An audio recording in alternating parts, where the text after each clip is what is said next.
Hello students, welcome to your civics class again.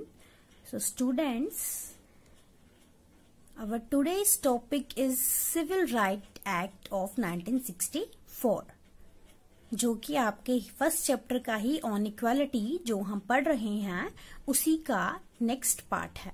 ठीक है. So civil right act of 1964 के बारे में मैंने आपको थोड़ा सा डिस्कस किया था अपनी प्रीवियस वीडियो में, जहां पे मैंने आपको बताया था let's recall that story of रोजा पार्क. तो स्टोरी ऑफ रोजा पार्क में हमने ये पढ़ा कि रोजा पार्क ने अपनी सीट जो है एक वाइट पर्सन को देने से मना कर दिया 1 दिसंबर 1955 में. तो वहां से एक एजिटेशन स्टार्ट होता है, बाकी के समर्थन देते हैं जो लोग उसका. तो उसके बाद जो है एक एजिटेशन, एक मूवमेंट स्टार्ट हो जाता है. ठीक है. तो जिसको जो है एक समझ लीजिए कि वहां की गवर्नमेंट को एक इक्वलिटी इंश्योर करने के लिए एक जो है एक्ट पास करना पड़ा, जिसका नाम था सिविल राइट एक्ट ऑफ 1964 में. 1964 में जो है ये एक्ट पास हुआ. ठीक है. Against the agitation showed by African American, the US government pass the civil rights act of 1964. अब उन्होंने एक एक्ट जारी कर दिया. ठीक है. एक लॉ पास कर दिया जिसका नाम था civil right act of 1964. Discrimination on the basis of race, religion and national origin was prohibited. अब क्या हुआ, इसके अकॉर्डिंग क्या था, इस राइट के अकॉर्डिंग क्या था, इस राइट में क्या था, क्या राइट मिला उनको जब उन्होंने इतना सारा एजिटेशन किया, एक क्रांति लाई. उसकी वजह से क्या हुआ, उनको जो है अब भेदभाव का सामना नहीं करना था.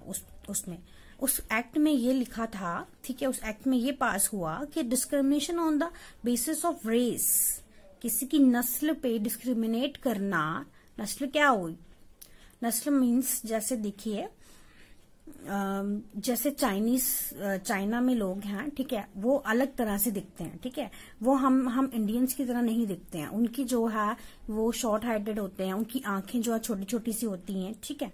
तो इस तरह से अब आप अफ्रीका के लोग देखिए, वो ज्यादातर क्या होते हैं, ब्लैक होते हैं, उनके हेयर्स कर्ली होते हैं और उनके जो हैं लिप्स होते हैं वो ब्रॉड होते हैं. ठीक है.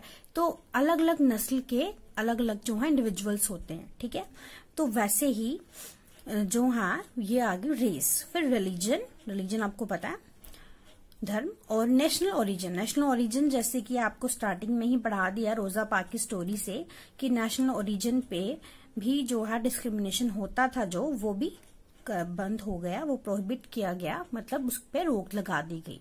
ठीक है. नेशनल ओरिजिन मतलब कि जैसे अफ्रीकन अमेरिकन थे. ठीक है. और जो नेटिव अमेरिकन थे वो जो एक दूसरे के साथ भेदभाव करते थे. मतलब नेशनल ओरिजिन हो गया किसी के नेशन को लेकर, उसके ओरिजिन से कि भाई वो उस नेशन का है और वो हमारे नेशन में, हमारी कंट्री में आ गया है, तो उसको लेकर, उसके ओरिजिन को लेकर भी कोई डिस्क्रिमिनेट नहीं कर पाता था. किसके according, act of civil right act of 1964 के अकॉर्डिंग. ठीक है. According to this act, schools were open for African American children. They would not have to attend separate schools. अब क्या होता था, जब तक सिविल राइट एक्ट जो है वो पास नहीं हुआ था, तो बेचारे अफ्रीकन अमेरिकन जो बच्चे थे वो अलग स्कूल में जाते थे. ठीक है. वो जो है अंग्रेजों के साथ वहां पर नहीं पढ़ते थे, व्हाइट लोगों के साथ वहां पर नहीं पढ़ते थे, उनको इजाजत नहीं थी वहां पढ़ने की. ठीक है. उनके लिए अलग स्कूल जो है ओपन थे, वहां पे पढ़ते थे सेपरेट स्कूल में. ठीक है. इसलिए एजुकेशन में भी थोड़ा डिफरेंस था. तो उस जो ये लॉ पास किया गया, ये राइट जो सिविल राइट एक्ट 1964 ये पास किया गया, उसके अकॉर्डिंग क्या माना गया कि अफ्रीकन अमेरिकन चिल्ड्रन भी जो हैं वो उन्हीं स्कूल्स में पढ़ेंगे, वो सेपरेट स्कूल्स में नहीं पढ़ेंगे, वो भी वहीं पे पढ़ेंगे जहां पर जो नेटिव अमेरिकन हैं वो पढ़ते हैं. उन्हीं के साथ, उन्हीं के क्लास में वहीं पे बैठकर वो साथ में पढ़ेंगे. तो इससे क्या हो गया, डिस्क्रिमिनेशन जो है बिल्कुल कम कर दिया गया. ठीक है. This all was done to ensure equality. और ये सब क्यों किया गया, क्योंकि इक्वालिटी को क्या करना था, इंश्योर करना था कि इक्वालिटी जो है रहे और दोबारा से ऐसी एजिटेशन ना स्टार्ट हो जैसे कि रोजा पार्क ने किया. ठीक है. वैसा ना हो, इसलिए उन्होंने ये सब जो है डिस्क्रिमिनेशन पर रोक लगा दी, प्रोहिबिट कर दिया.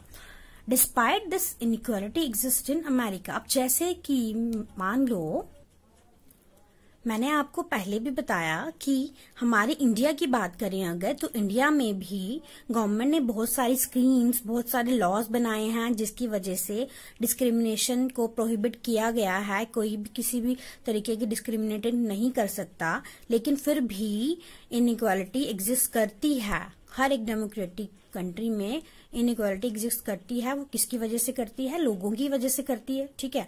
और बहुत सारे रीजंस होते हैं। वैसे ही आज भी अमेरिका में अफ्रीकन अमेरिकन को इनइक्वालिटी का सामना करना पड़ता है, ठीक है। जरूरी नहीं है अफ्रीकन अमेरिकन को करना पड़ेगा, मतलब इंडिविजुअल्स को वहां पे बहुत सारी इनइक्वालिटीज फेस आज भी करनी पड़ती हैं। और सिविल राइट एक्ट ऑफ 1964 को पास होने के बावजूद भी ऐसा है। Most African American are poor. जो बहुत सारे अफ्रीकन अमेरिकन हैं वो क्या हैं? गरीब हैं, ठीक है। African American students attend government schools. अब स्कूल्स तो उनके लिए खोल देंगे, लेकिन वो तभी स्कूल में जा पाएंगे जब तक वो फी स्ट्रक्चर जो है वो फॉलो कर पाएंगे, वो फीस दे पाएंगे। जब वो गरीब हैं तो वो फीस नहीं दे पाएंगे तो वो स्कूल में कैसे जाएंगे, ठीक है। तो इसलिए वो गवर्नमेंट स्कूल अटेंड करते हैं। और वाइट स्टूडेंट्स जो हैं वो रिच हैं, तो उनके पास जो है एक्सेस है कि वो जा सकते हैं स्कूल में और पढ़ सकते हैं, प्राइवेट एजुकेशन प्राप्त कर सकते हैं। और जो गवर्नमेंट में जाएगा वहां की एजुकेशन में और प्राइवेट एजुकेशन में थोड़ा क्या होता है? फर्क होता है। तो इसकी वजह से वहां पे इनइक्वालिटीज आज भी एग्जिस्ट करती हैं, ठीक है। ये सब होने के बावजूद भी इनइक्वालिटीज एग्जिस्ट जो है वो करती हैं, ठीक है स्टूडेंट्स। सो यहाँ पे जो है सिविल राइट एक्ट ऑफ 1964 खत्म हुआ, ठीक है। तो नेक्स्ट हमारा आ जाता है टॉपिक नया, चैलेंज ऑफ डेमोक्रेसी। ये हमारा लास्ट टॉपिक है, ठीक है। अब डेमोक्रेसी को क्या क्या चैलेंजेस जो हैं होते हैं, क्या क्या चैलेंजेस का सामना जो है करना पड़ता है।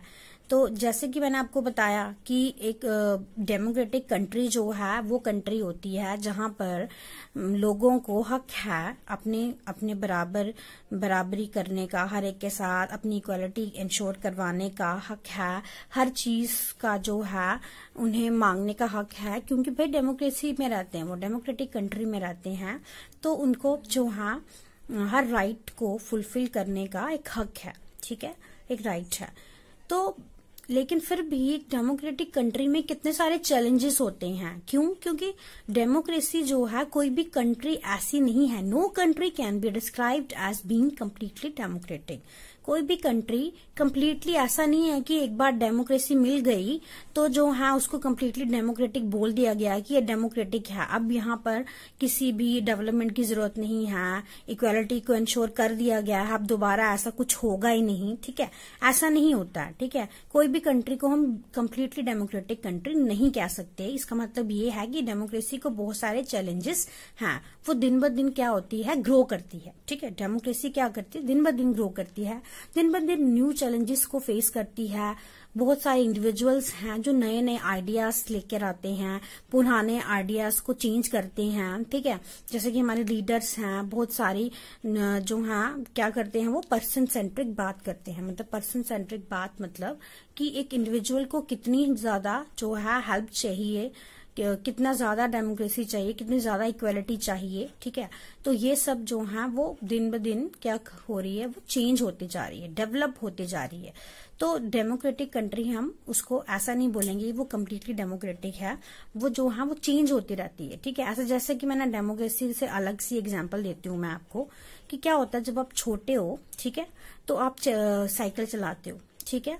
लेकिन जब आप थोड़े से बड़े हो जाओगे तो आपको लगेगा कि नहीं यार, साइकिल तो अब छोटे बच्चे चलाते हैं, अब मुझे और ज्यादा राइट होना चाहिए, मुझे बाइक चलानी है, ठीक है, मुझे स्कूटर चलाना है, फिर मुझे बाइक चलानी है, नहीं मेरे पास तो 4 व्हीलर होना चाहिए, ठीक है। इस तरह की क्या होती है, इच्छाएं बढ़ती जाती हैं। वैसा ही डेमोक्रेसी तो मिल गई, ठीक है, डेमोक्रेसी मिल गई, लेकिन वो हम लोग इंडिविजुअल्स जो हैं हमें और ज्यादा जो है चाहिए, उसमें डेवलपमेंट चाहिए और ज्यादा जो है। वैसा ही जैसे मैंने आपको एग्जाम्पल दी, वैसा ही हमें भी वैसे ही डेवलपमेंट्स चाहिए, वैसे ही न्यू आइडियाज को एक्सपैंड करते हैं हम लोग, ठीक है, कि डेमोक्रेसी जो है और ज्यादा पुश करें हम उसको, और जो है for a greater recognition of equality on various issues, ठीक है। तो बहुत सारे इश्यूज जो हैं इक्वालिटी को लेकर और रिकॉग्निशन ऑफ इक्वालिटी, वहां पे हम इंश्योर करें कि हर स्फीयर में, अलग अलग लाइफ के स्फीयर्स में क्या मिले, इक्वालिटी मिले, ठीक है। Main struggle is for the recognition of all persons as equal and for dignity to be maintain. अब यही बात जो है मैंने आपको एक लेक्चर में बताई थी कि किसी की डिग्निटी को मेंटेन रखना, उसको पहचानना जो है कितना इम्पोर्टेंट है, ठीक है। मतलब किसी के ऑनर को, किसी की रिस्पेक्ट जो है करना कितना इम्पोर्टेंट है, ये भी जो है इंश्योर करना। वो कैसे? क्योंकि मेन स्ट्रगल तो यही है कि हम जब भी बात करेंगे तो एक पर्सन सेंट्रिक बात करेंगे, एक इंडिविजुअल की बात करेंगे कि उस इंडिविजुअल को कितना ज्यादा जरूरी है कि उसकी जो है डिग्निटी बनी रहे, ठीक है, उसका ऑनर बना रहे, उसकी रिस्पेक्ट बनी रहे, हम अपनी भी रिस्पेक्ट करें और दूसरे अदर पर्सन की भी रिस्पेक्ट करें। तो ये जो है यहाँ पर कितनी इक्वालिटी जो है हमें मिलनी चाहिए, इस चीज को हमेशा जो है हमने पहचानना है। क्यों? अगर हम किसी की रिकॉग्निशन नहीं करेंगे डिग्निटी को लेकर तो क्या होगा, वो पर्सन क्या करेगा, इंफीरियर फील करेगा बाकियों से, ठीक है। तो ये सब चीजें जो है हमें क्या करनी चाहिए, आगे बढ़ानी है, उसके और नए आइडियाज लाने हैं। क्यों? क्योंकि सोच जो है वो क्या होती जाती है, बदलती रहती है। दिन ब दिन जो है हमारी सोच बदलेगी, हम जो है हम डेवलप करेंगे तो उसी तरह से हमारी सोच भी बदलती है, हमारे आइडियाज भी बदलते हैं और वो न्यू आइडियाज लेकर इंडिविजुअल्स जब आते हैं तो और ज्यादा जो है डेवलपमेंट होती है डेमोक्रेसी में। बहुत सारे ऐसे लॉस, बहुत सारे ऐसे जो हैं बिल जो हैं वो पास हुए। ऐसा नहीं है कि एक बार जो कॉन्स्टिट्यूशन बन गया तो उसके बाद कुछ छेड़खानी उसके साथ नहीं की गई, ठीक है। तो बहुत सारे चैलेंजेस जो हैं फेस करने पड़ते हैं डेमोक्रेटिक कंट्री को, ठीक है। तो यही सब जो है इम्पोर्टेंट चीजें हैं जो आपने इस चैप्टर में पढ़ी, ठीक है। What do you think whether the equality of all persons is ensured or not? अब बताइए कि इतने सारे चैप्टर में आपने पढ़ लिया तो अब आपको क्या लगता है कि इक्वालिटी जो है हर एक पर्सन की इंश्योर है या नहीं है, ठीक है।